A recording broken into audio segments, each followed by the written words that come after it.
Welcome back to Introduction to Symbolic Logic. This is Lecture 6.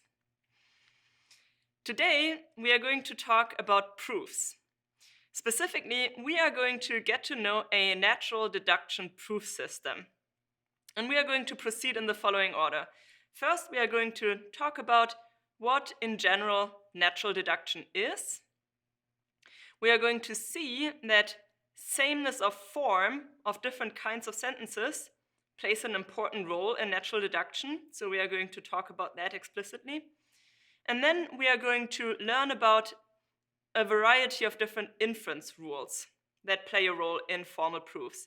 Specifically, we are going to talk about conjunction introduction and elimination, conditional introduction and elimination, and biconditional introduction and elimination. And you will see that subproofs play an important role when you apply some of these inference rules. So we are also going to speak about subproofs in explicit detail. So what is natural deduction? Let's talk about some of the limitations of the truth table method that we encountered in the last couple meetings. We said that when premises A1 to AN entail a conclusion C, we can infer that the argument from A1 to AN to C is valid, but the reverse does not hold.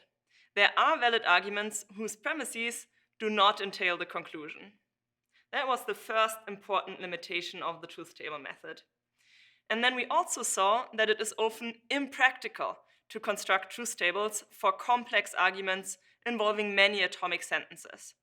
So for example, evaluating an argument with 5 atomic sentences requires a truth table with 32 rows. That's very big. So that was the second important limitation of the truth table method. Now, giving formal proofs in a natural deduction system allows us to avoid the second, but only the second of these problems. So meaning, by giving formal proofs, we can establish the validity of very complex arguments. Now, a formal proof is simply a series of sentences. So in that, a formal proof is pretty similar to an argument.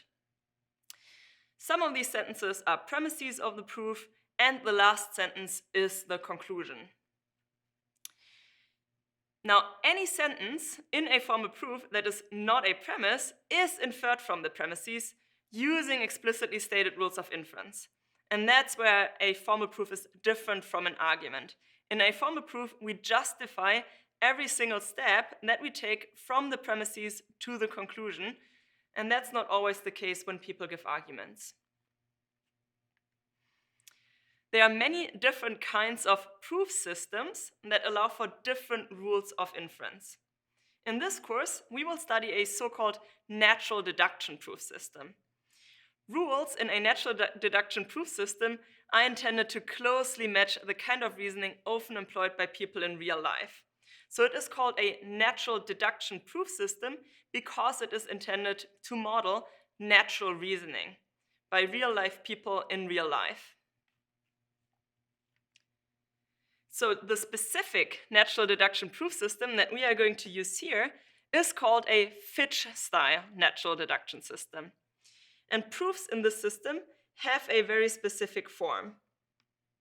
A proof in a Fitch-Style natural deduction system starts out with a long vertical line. And at the top of this line, we are going to enter all the premises of our proof.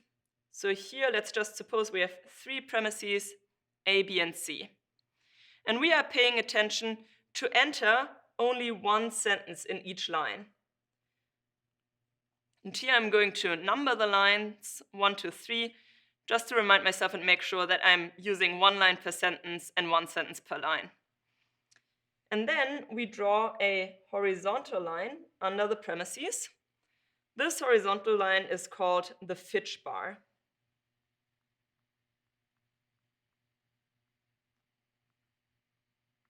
So the Fitch bar separates the premises or assumptions on which our proof relies from the additional steps that we derive from these assumptions. And then we enter the conclusion of our proof at the very bottom of our vertical line. And now to complete the proof, we need to fill in the gaps from our premises to our conclusion using only valid or only allowed inference rules.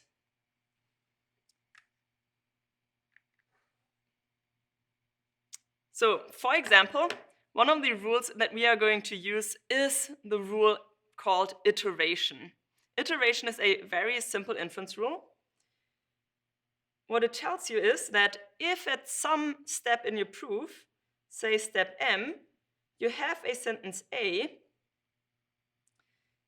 then you are licensed to simply repeat this sentence later on, at a later point in your proof.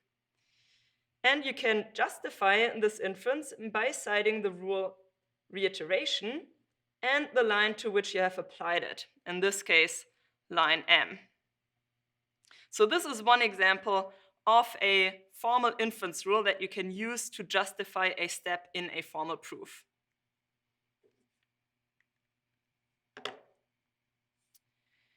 We are going to study a number of different rules. Specifically, we are going to study introduction and elimination rules for each one of our 5 Boolean connectives.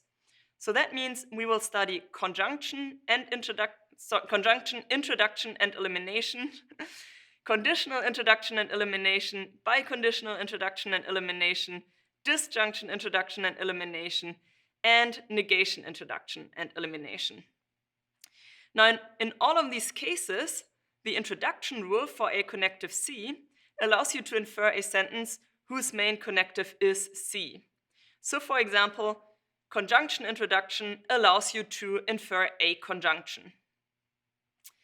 The elimination rule for a connective C, in contrast, allows you to draw consequences from a sentence whose main connective is C.